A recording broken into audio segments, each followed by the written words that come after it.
Hello guys, പുതിയൊരു വീഡിയോയിലേക്ക് സ്വാഗതം. ഇന്ന് നമ്മൾ നോക്കുന്നത് പ്രീമിയറിനകത്ത് എങ്ങനെയാണ് ഫയൽസ് ഇമ്പോർട്ട് ചെയ്യുന്ന രീതികളെ പറ്റിയാണ് നമ്മൾ നോക്കുന്നത്. നമുക്കറിയാം, നമ്മൾ എടുക്കുന്ന ക്യാമറയിൽ ഫോണിലൊക്കെ എടുക്കുന്ന വീഡിയോ നമ്മൾ എഡിറ്റ് ചെയ്യാൻ വേണ്ടിയിട്ട് നമ്മൾ പ്രീമിയറിൽ എങ്ങനെയാണ് അപ്ലോഡ് ചെയ്ത് കൊടുക്കുന്ന രീതികളൊക്കെ പലരും പല രീതിക്കാണ്. അപ്പോൾ അതിനകത്ത് ഡൗട്ടുള്ള ആൾക്കാരുണ്ട്. അപ്പോൾ അതെങ്ങനെയാണ് നമ്മൾ കൂടുതലായിട്ട് അപ്ലോഡ് ചെയ്യുന്നത് എന്ന് നമുക്ക് നോക്കാം. ഓക്കെ, നമുക്ക് വീഡിയോയിലേക്ക് കിടക്കാം. ഗൈസ്, ഇവിടെ പ്രീമിയർ ഓപ്പൺ ആക്കിയിട്ടുണ്ട്. പ്രീമിയറിൻ്റെ വിൻഡോ ആണ് ഈ കാണുന്നത്. നമുക്ക് 4 സെക്ഷൻ, നമ്മൾ നേരത്തെ വീഡിയോയിൽ നമ്മൾ പറഞ്ഞിരിക്കുന്ന 4 സെക്ഷൻ ഇവിടെയുണ്ട്. നമുക്ക് നമ്മുടെ പ്രൊജക്റ്റ് എങ്ങനെയാണ്, അല്ലെങ്കിൽ നമ്മൾ ചെയ്തിരിക്കുന്ന വീഡിയോസ്, ഓഡിയോസ്, ഇമേജസ് ഒക്കെ എങ്ങനെയാണ് ഇതിൻ്റെ അകത്തോട്ട് ഇമ്പോർട്ട് ചെയ്ത് കൊടുക്കുന്നതെന്നാണ് നമ്മൾ നോക്കുന്നത്. അപ്പോൾ നമുക്ക് ആദ്യമായിട്ടാണ് എങ്കിലും നമുക്ക് ഇമ്പോർട്ട് ചെയ്യുന്ന ഫയൽ, നമുക്ക് ഇതിൻ്റെ അകത്ത് ഇമ്പോർട്ട് എന്ന് പറയുന്ന ഫയൽസിൻ്റെ അകത്ത് ചെന്ന് കഴിഞ്ഞാൽ നമുക്ക് ഇമ്പോർട്ട് എന്ന് പറയുന്ന ഒരു ഓപ്ഷനുണ്ട്. Ctrl+I ആണ് അതിൻ്റെ ഷോർട്ട് കീ എന്ന് പറയുന്നത്.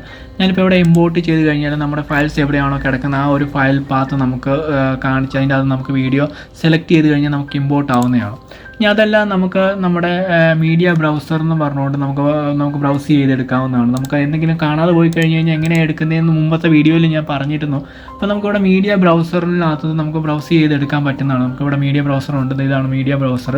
Shift+8 ആണ് അതിൻ്റെ ഷോർട്ട് കീ എന്ന് പറയുന്നത്. നമുക്ക് മീഡിയ ബ്രൗസറിൽ ചെന്ന് കഴിഞ്ഞാൽ നമ്മുടെ വീഡിയോസൊക്കെ എവിടെയാണ് കിടക്കുന്നത് എന്നുള്ളത് നമുക്കിവിടെ നോക്കിക്കഴിഞ്ഞ് കഴിഞ്ഞാൽ നമുക്ക് കാണാൻ സാധിക്കുന്നതാണ്. അവിടുന്ന് വേണമെങ്കിൽ നമുക്കത് ചെന്ന് സെലക്ട് ചെയ്ത് കഴിഞ്ഞാൽ, അല്ലെങ്കിൽ ഏത് ഫയൽ പാത്തായിട്ട് നമുക്കിവിടെ ഫുൾ വീഡിയോയും നമുക്കിവിടെ കാണാൻ സാധിക്കുന്നതാണ്. ഇനി അതല്ല, നമുക്ക് ഓരോ വീഡിയോ ആയിട്ട് നമുക്ക് ക്ലിക്ക് ചെയ്ത്, ഞാനിപ്പോൾ ഇവിടെ ഓരോ വീഡിയോ ഞാൻ ഇവിടെ എടുത്തിട്ടുണ്ട്. അപ്പോൾ ഓരോ വീഡിയോ ആയിട്ട് ക്ലിക്ക് ചെയ്ത് ഡ്രാഗ് ചെയ്ത് നമ്മുടെ ടൈം ലൈൻ്റെ അകത്തോട്ട്, അല്ലെങ്കിൽ നമ്മുടെ ഫയലിൻ്റെ പാത്തിലേക്ക്, നമ്മൾ പ്രൊജക്റ്റിലേക്ക് നമുക്ക് വലിച്ചിട്ട് കൊടുത്തു കഴിഞ്ഞാൽ നമുക്ക് ആ വീഡിയോ ഇവിടെ ഇമ്പോർട്ട് ആവുന്നതാണ്.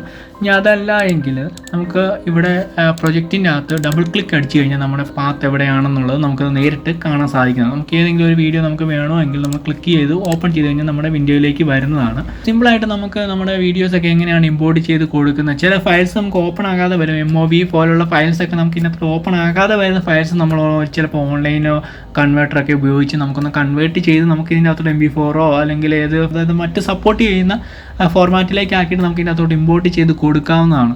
ഇത്രയുള്ള വീഡിയോ എങ്ങനെയാണ് ഇമ്പോർട്ട് ചെയ്യുന്നതെന്നാണ് ഈ ഒരു വീഡിയോ നമ്മൾ ചെയ്തത്. അപ്പോൾ നിങ്ങൾക്ക് വീഡിയോ ഫയൽസ് പല രീതിയിൽ വീഡിയോ ഇമ്പോർട്ട് ചെയ്യുന്ന കാര്യങ്ങൾ ഈ ഒരു വീഡിയോയിലൂടെ നിങ്ങൾക്ക് മനസ്സിലായെന്ന് വിചാരിക്കുന്നു. തുടർന്ന് നിങ്ങളുടെ സപ്പോർട്ട് ഉണ്ടെങ്കിൽ നമുക്ക് വീഡിയോ ചെയ്യാനായിട്ട് സാധിക്കുകയുള്ളൂ. പ്രീമിയറിൻ്റെയും മറ്റ് മൾട്ടിമീഡിയ ട്യൂട്ടോറിയൽസ് ഒക്കെ കൂടുതൽ നിങ്ങൾക്ക് ഈ ചാനൽ വഴി ലഭിക്കുന്നതാണ്. നിങ്ങളൊന്ന് സബ്സ്ക്രൈബ് ചെയ്യുക, സപ്പോർട്ട് ചെയ്യുക. തുടർന്നും നിങ്ങളുടെ സഹകരണം പ്രതീക്ഷിക്കുന്നു. അപ്പോൾ പുതിയൊരു വീഡിയോയുമായി കാണുന്നവരെ ബൈ.